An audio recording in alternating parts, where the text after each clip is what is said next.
Vamos assim, nessa sintonia de paz, relembrando a figura adorável do Mestre Jesus, que esteve encarnado entre nós, nos trazendo a palavra amiga, os ensinamentos e o exemplo de paz e amor para todos nós. Vamos relembrando que Jesus, que do alto da sua glória poderia viver entre os nobres, os reis, preferiu viver entre os pobres e necessitados para assim o ajudá-los. Vamos lembrando também que Jesus, mesmo no auge do seu suplício físico, ele pediu para que Deus olhasse por nós. Então, nesse mesmo sentimento de amor e reconhecimento a Jesus Cristo, vamos pedindo para que Deus ilumine todos os nossos inimigos, encarnados e desencarnados.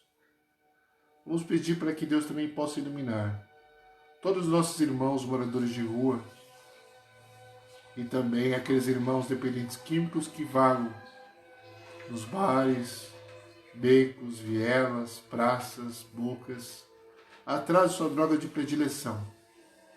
Vamos pedir para que Deus também possa olhar com muito carinho aos nossos irmãos detentos, sejam nas penitenciárias ou nas delegacias. E vamos pedindo também para Deus, para que olhe por todos os nossos irmãos que estão internados nos hospitais nesse exato momento, que sua luz possa iluminá-los e ajudar todos os parentes desses amados irmãos. E dessa mesma forma, nós aqui que estamos, vamos agradecendo ao Pai por tudo aquilo que Ele nos deu, de bom e supostamente ruim. Vamos agradecer a oportunidade de ganharmos o pão de cada dia com o sol do nosso próprio rosto. Vamos agradecer a Deus a oportunidade de termos uma profissão honrada e honesta, não importa qual. Vamos agradecendo a Deus a oportunidade de estarmos encarnados nesse planeta, que nos serve como escola e hospital para a nossa renovação espiritual. E dessa forma iniciamos com a oração o Evangelho do dia de hoje. Ave Maria, cheia de graça, Senhor é convosco. Bendita sois vós entre as mulheres. Bendito é o fruto do vosso ventre, Jesus. Santa Maria, Mãe de Jesus, rogai por nós, pecadores, agora e na hora do nosso desenlace. Que assim seja. Graças a Deus e graças a Jesus. Olá, meus irmãos e irmãs. Nós vamos falar de um tema hoje diferente. Vamos falar sobre vitória e derrota.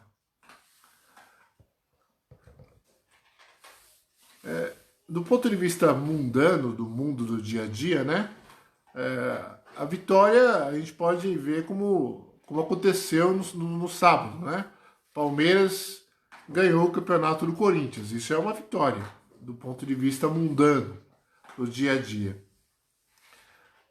Mas do ponto de vista espiritual, o que é vitória, o que é derrota?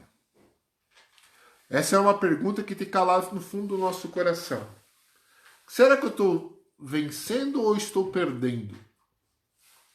Do ponto de vista material, a sociedade em que vivemos hoje, as pessoas são medidas como vitoriosas ou derrotadas pelos bens materiais que possuem. E é interessante, até mesmo nós espíritas ou cristãos de maneira geral, medir também o grau de bênçãos de Deus de acordo com a posse de bens materiais que possui. Daí a teologia da prosperidade, que está fazendo uma série do meu ponto de vista, com todo respeito, uma série de vítimas, né? Porque acreditar que a sua felicidade espiritual será medida pelos bens materiais é um erro muito, muito grande. Mas a sociedade é assim, elas medem umas às outras. Olha, você viu o vizinho? Eles estão muito bem materialmente. Olha, trocou de carro, nossa, são vencedores, estão sendo abençoados. Isso é uma constante na nossa sociedade. Tanto é assim que quando nós temos uma preocupação tão grande com a vitória material dos nossos parentes, principalmente dos nossos filhos, que a gente quer dar o máximo, o melhor possível para que ele possa atingir os objetivos materiais para o bem-estar físico. E a gente acaba medindo isso com a nossa própria infância. Olha, eu não pude ter um tênis de marca, eu não pude ter um videogame, não pude ter bicicleta, mas pro meu filho eu vou dar tudo isso. Vou dar tudo isso. Participação especial da Mel. Vou dar tudo isso. Bom, e a gente vai nessa correria. Às vezes você tem pais aí que trabalha pai e mãe, sem muitas vezes ter necessidade. Mas por quê? Porque mede o grau de felicidade, né, e o grau de satisfação pela posse de bens materiais e pelo desejo de proporcionar isso e o desejo de retornar isso à sua prole, né? Fazer com que eles sejam vitoriosos de alguma forma. Só que é um grande equívoco, né? Porque você não pode medir a vitória de uma pessoa pela posse de bens materiais. Você tem que medir as pessoas, se medir é bom, né? Vamos pegar do ponto de vista positivo, pelo grau de felicidade que essa pessoa tem, pelo grau de alegria que essa pessoa tem de viver. Isso é um parâmetro bom para se medir se a pessoa de fato está sendo uma derrotada ou uma vitoriosa. Contudo, a posse dos bens materiais ele é muito importante para nós, né? É gostoso você trabalhar, você ter ter condições de ter uma roupa bacana que você deseja, ter um celular de marca que você queira, né? Você proporcionar isso aos seus filhos, sendo que você não teve a oportunidade de ter, é muito bacana, é muito interessante. E demonstra um carinho, um respeito, um amor, um sentimento de gratidão pela vida, de proporcionar aquilo que você não teve aos seus entes queridos. Mas a vida não se limita a isto, né? Porque o que acontece no dia a dia, na sociedade que vivemos? As pessoas tanto acreditam nessa posse de bens materiais como um grau de felicidade, de vitória, que acabam deturpando o motivo da vida. Nós devemos nos perguntar, por que eu existo? Por que eu estou encarnado aqui, né? Nesse planeta, nesse país, no mundo de provas e expiações? Por que será? Né? O que será que Deus deseja da minha parte? Ele deseja que eu fique lutando apenas pelas conquistas materiais ou devo me preocupar pelas conquistas espirituais? E aí Jesus tem uma passagem muito interessante, inclusive está no Evangelho segundo o Espiritismo, e que tem um senhor que ele construiu e queria construir mais um celeiro para poder guardar tudo aquilo que ele produzia, né? Os grãos que ele produzia para sua felicidade. Tanto que ele queria fazer isso para que ali no futuro ele pudesse comer, né, com satisfação, ter o que comer. Só que Jesus fala que ele está sendo, na verdade, uma pessoa equivocada, né? Mais ou menos nessas palavras. Porque ninguém sabe o dia que vai morrer, ninguém sabe o dia que vai desencarnar. Então nós temos que tomar muito cuidado. A procura, a corrida pelo ganhar o pão de cada dia é importante, ajuda na nossa evolução intelectual, ajuda também na nossa evolução moral, porque a gente tem que lidar com pessoas diferentes. O trabalho, a arte de transformar a natureza de acordo com as necessidades dos seres humanos, proporciona um meio de desenvolvimento cognitivo das criaturas hominais que somos nós. Contudo, o trabalho excessivo, ele não vai levar você a uma conquista de fato verdadeira. O que pode provocar é você chegar a um determinado ponto da sua vida e você fala assim, olha, do ponto de vista material eu fui vitorioso, mas a vida é só questão material? É isso que está fazendo com que muitas pessoas hoje fiquem cada vez mais doentes.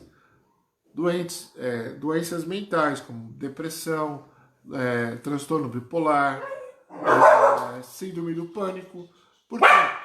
Porque as pessoas vivem naquele mundo material de uma tal forma e sofrem aquela pressão tão grande que não consegue diferenciar o significado da vida e não consegue romper com essa barreira. Porque o sistema econômico, político, os meios de comunicação, a sociedade em si vai te empurrar para esse tipo de comportamento, o comportamento do consumo desenfreado, da busca da posse, como se isso fosse a alegria de se viver. Contudo, tem pessoas riquíssimas que têm depressão, que têm transtornos mentais graves. Por quê? Porque isso não lhe traz a verdadeira felicidade. Porque Jesus falou que nem só do pão vive o homem. Quer dizer, nós não vivemos só do pão material, precisamos do pão espiritual. Então, essa luta pelo trabalho, para conquistar bens materiais, é positivo, é salutar, ajuda no nosso desenvolvimento moral e intelectual, mas ela tem um limite. Esse limite vai até o questionamento de qual o verdadeiro significado da vida.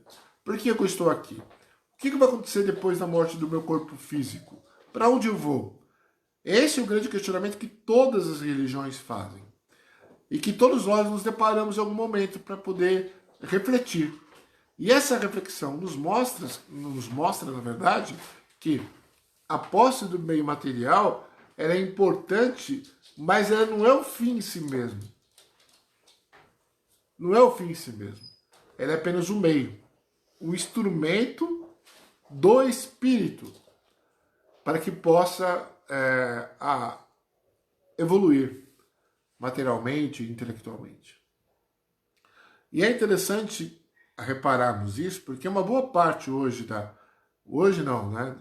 história da humanidade, a marginalidade, aqueles que vivem à margem da sociedade, que optam pelo mundo do crime, também são empurrados pelo esse sentimento, por essa propaganda enganosa de que você é aquilo que você tem.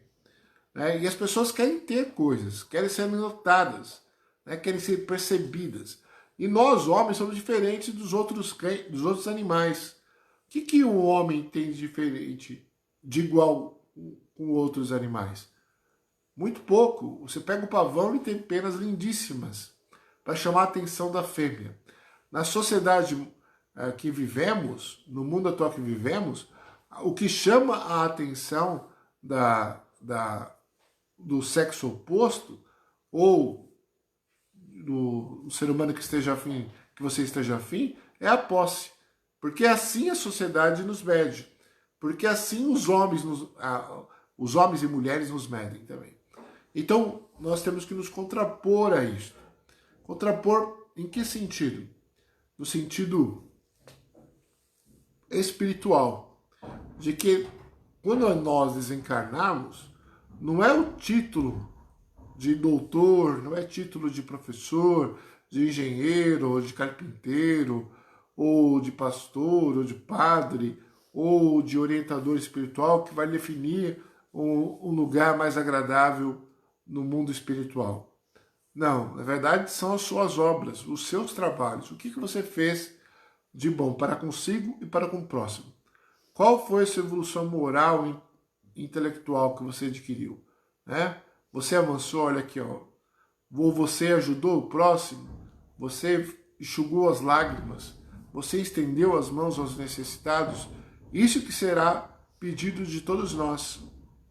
Então, aquele que é vitorioso nesse ponto de vista aqui, terreno, esse mundo mundano, ele é apenas uma situação muito pequena.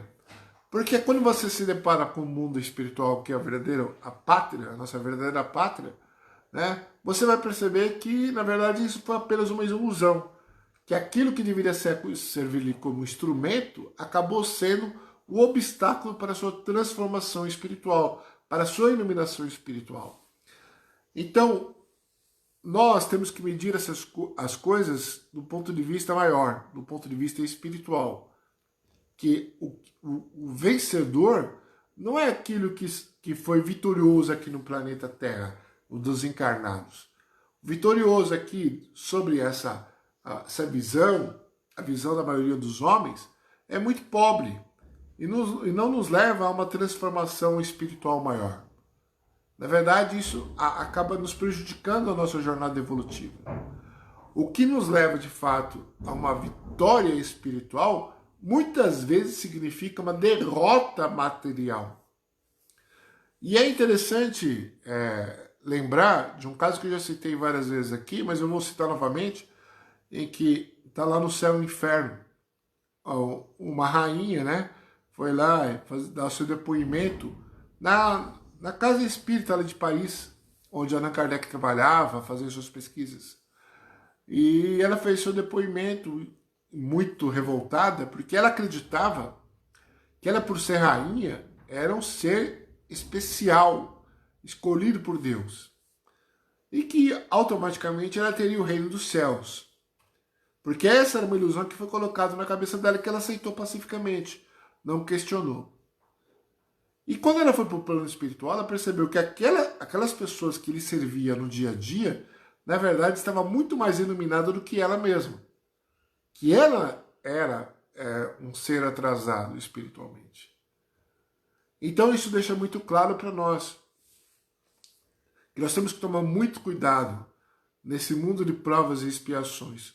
Saber o que existe no mundo, saber o que existe de bom, de errado, e ter a certeza que o equilíbrio, a harmonia é o melhor caminho para que possamos galgar planos espirituais maiores daquilo que onde nós estamos hoje, nesse exato momento. E para isso temos que entender e estudar vários exemplos, como o exemplo dessa rainha, que quando ficou revoltada porque os seus serviçais estavam num plano espiritual melhor do que o dela, mais iluminado. Então, quem foi derrotado? Quem foi vitorioso do ponto de vista espiritual? A rainha, que tinha o mundo aos seus pés, tinha lá serviçais para fazer seus desejos, de servir, sem questionar. O que ela falava era lei, era ordem, era regra. Ou o serviçal, que estava ali para servir, não podia questionar, não podia nem sequer olhar de frente a essa rainha. Então, nós sabemos que os verdadeiros vencedores foram os serviçais dessa rainha. Do ponto de vista material aqui, nós podemos radicalizar, no bom sentido da palavra, e lembrar de Chico Xavier. Do ponto de vista material, Chico Xavier tinha o quê? Tinha uma casinha muito simples. Ele, do ponto de vista material, foi um ser derrotado pelaquilo que se convém, para aquilo que se acredita que seja bom. A maioria pode acreditar e falar, olha, esse homem teve tantas coisas espirituais, escreveu tantos livros e viveu essa vida tão simples, uma vida de uma pessoa comum. Sim. E é interessante isso, porque as pessoas, todo mundo quer ser notado na sociedade, né? Todo mundo quer lá seu momento de fama. E Chico Xavier teve o chamado do mundo televisivo, do mundo das mídias, e ele não se deixou levar pela pressão do mundo das mídias, não se deixou levar pelo orgulho, pela vaidade. Pelo contrário, ele combateu tudo isto. E saiu vitorioso do ponto de vista espiritual. Mas do ponto de vista material, ele foi derrotado. Derrotado pelaquilo que convém nessa sociedade. Para aquilo que as pessoas acreditam que é certo. As pessoas que acreditam que é certo, ter um monte de casa, um monte de carro, né? Poder viajar para cima e para baixo, ter um monte de posse, um monte de roupa. Para eles, o Chico Xavier foi um derrotado. Para que esse homem fez assistência espiritual não sei para quantas pessoas, né? Ia lá, distribuía comida, distribuía alguns dinheirinhos lá todo sábado, lá no Abacateiro, perto do centro onde ele trabalhava, que ele tinha encontro com os amigos de sábado, os amigos iam lá, amigos do Brasil inteiro, e ele fazia uma obra de caridade de sábado, as pessoas iam ouvir lá ele falar, e assim ele distribuía também alguma coisa do ponto de vista material para as pessoas se alimentarem. E ele abriu mão de tudo isso. Ele podia ser podre de rico, materialmente falando. Escreveu mais de 400 livros, quase 500 livros. Livros que foram editados não só em português, mas em inglês, russo, em várias línguas e em todo o mundo foi publicado o livro. Só, por exemplo, o Nosso Lar. E aí? Ele abriu mão de toda essa posse material na certeza de que tudo aquilo era transitório e tinha apenas um objetivo: servir os mais necessitados. E ele fez isto. Boa parte dos livros do qual ele escreveu, ou era doação para a Federação Brasileira, ou doação para a Federação Espírita do Estado de São Paulo, ou doação para algum centro. Ele não ficou com nenhum tostão daquilo que ele escreveu. E pasme, ele trabalhava muito. Ele trabalhava não só materialmente, lá para ganhar o pão na repartição pública federal, no qual era aposentado, mas trabalhava mediunicamente, até de madrugada, dormia pouco, e não fez questão nenhuma de ficar com nenhum tostão, porque ele sabia que aquilo não lhe pertencia, porque aquilo, na verdade, era apenas um instrumento de ajuda ao próximo, e que a vitória material, aquela ilusão do qual nós perecemos, do qual nós corremos atrás o tempo todo, como se fosse o caminho a ser seguido, é apenas momentânea. Porque a verdadeira vida está no plano espiritual e a vida é imortal. Nós somos imortais. Assim, o que é 80 anos perto de 200, 300, 1000 anos? Não é nada. Então, ele, perante essa convicção, não se pegou a posse de bens materiais. Agora, por outro lado, nós podemos ver aqui no Brasil pessoas que quanto mais tem, mais quer ter. E quer ter posse, e faz de tudo para ter posse. Às vezes rouba dinheiro público, rouba dinheiro da saúde, da educação, rouba dinheiro dos mais frágeis, dos mais necessitados, e vai viver uma vida de glamour. Vai viver andando de iate, vai viajar para a Europa, né? Estando do bem e do melhor. Compensação, e aí? Qual é a carga espiritual que essa pessoa vai ter? Muito negativa. Então, cabe a nós termos a certeza de que o que é vitória aqui no mundo terreno é apenas uma ilusão. E que a verdadeira vitória está no plano espiritual. De que forma? É fazer com que sua vida valha a pena para você, para os seus parentes, familiares e seus amigos, para a sociedade, para com Deus. Você ser útil. Ah, mas Sérgio, quer dizer que eu não posso então lutar por ter um carro novo, por ter uma casa melhor, ter um celular? Pode, deve. Aqui não está cobrando, não estamos pregando a abstinência. O que ele está sendo colocado aqui, na verdade, é um alerta para não nos deixarmos levar para o mundo das ilusões. Porque a gente pode ser pego no meio do caminho, lá, fala, pô, olha que bonito, eu tenho aqui 2, 3 casas, tenho carros, tenho telefone bonito, tenho filhos nas escolas particulares, e aí daqui a pouco você vai e desencarna. E aí, o que vai acontecer?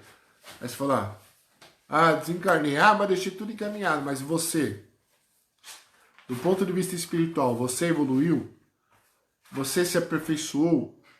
Será que você fez aquilo que você combinou lá no plano espiritual? Porque isso também é uma cobrança de nós mesmos. Aí você se depara lá e fala assim, olha, eu combinei que eu ia fazer, olha, eu combinei que eu ia ser professor, que eu ia trabalhar para ajudar os mais necessitados na escola pública, para lá. Ah, mas eu fui um professor relapso, não trabalhava, faltava, né? Enganava lá no trabalho, deixava de cumprir com minhas obrigações. Está escrito que eu ia ser um trabalhador, um centro espírita, que eu ia fazer meu trabalho um exemplo para mim e para as outras pessoas. Daí eu olho lá e me deparo e falo, pô, eu faltava no trabalho, não fazia os evangelhos, né? Em vez de levar a palavra de carinho, de amor, de confraternização e de paz, levei a guerra. Isso será cobrado. E eu falei que ia ser um passista, um médium, um curador, e não trabalhei no centro espírita. Aí o que vai ser levado? Aí eu seria um derrotado. Por mais bens materiais que eu possa ter, que não é muito com certeza como professor, contudo, do ponto de vista espiritual, seria um derrotado se eu não fizer aquilo que eu me comprometi espiritualmente. Se eu não aproveitar essa oportunidade para a iluminação espiritual. Isso é muito importante. É muito importante, porque a gente sempre procura os bons exemplos naqueles que se sobressaem na sociedade, né? Mas não sabe o trabalho que muitas vezes dá para poder seguir tal caminho. As pessoas querem o caminho mais simples, mais fácil, mais prazeroso. Só que o caminho mais simples, mais fácil, mais prazeroso, às vezes acarreta em prejuízo, em atraso espiritual. Então vamos pegar assim, olha, eu quero evoluir, eu quero aproveitar essa oportunidade espiritual de estar encarnado no mundo de provas e expiações, no Brasil, coração do mundo, pátria do Evangelho, mas para isso eu não posso deixar me levar pelas ilusões do mundo material, e sim devo me levar para aquilo que é certo do ponto de vista espiritual. Então vou procurar trabalhar no centro espírita, procurar ser útil, né? Ah, o centro espírita está fechado por causa da pandemia, sim, tá, mas procura fazer uma campanha com os vizinhos para arrecadar alimentos, para arrecadar roupa, para poder dar para os mais pobres e necessitados. Isso é um ganho para você do ponto de vista espiritual. Ah, eu não posso, eu não tenho vergonha de fazer isso. Muito bem, se a senhora tem vergonha, aí é importante dizer que se o mundo está do jeito que está, é porque o mal, ele não é tímido, ele é ousado, ele é atirado. O bom é tímido. Nós temos que inverter. Nós temos que ser bom. Ser bom tem que ser ousado, né? Ousar fazer o bem. Ousar não se abater, não se deixar levar pelo mal. Porque quantos vão estar lá para tirar pedra em você, para rebaixar você? Porque você acaba sendo um calo no sapato dessas pessoas. Uma pedra no sapato dessas pessoas. Porque muitas pessoas também não querem evoluir, não querem deixar que você evolua. Porque se você evoluir, ela se sente pressionada. E assim, então, nós temos que fazer com que caminhar para frente, procurar a vitória, mas a vitória do ponto de vista espiritual do que do ponto de vista material. E ser um exemplo. Ser vitorioso espiritualmente significa lutar com todas as suas forças, com toda a sua garra, com determinação no caminho correto. Não é ser egocêntrico, nem querer pregar falsas morais para os outros, né? Pregar regra para os outros. É você viver e deixar o outro viver também a própria vida. Fazer suas escolhas. Não cabe a nós gritar o caminho que as pessoas devem ser seguidas. Nós, sim, seguimos os nossos próprios caminhos, a nossa convicção. No máximo, a gente pode tentar falar, olha, será que esse caminho seu que você está levando não é o pior caminho? Será que um caminho mais espiritual não é interessante? Isso, no máximo, a gente pode dizer. Mas a gente não pode querer doutrinar o outro. Querer impor o outro aquilo que nós temos convicção, naquilo que nós acreditamos. Porque senão, aí nós vamos ser um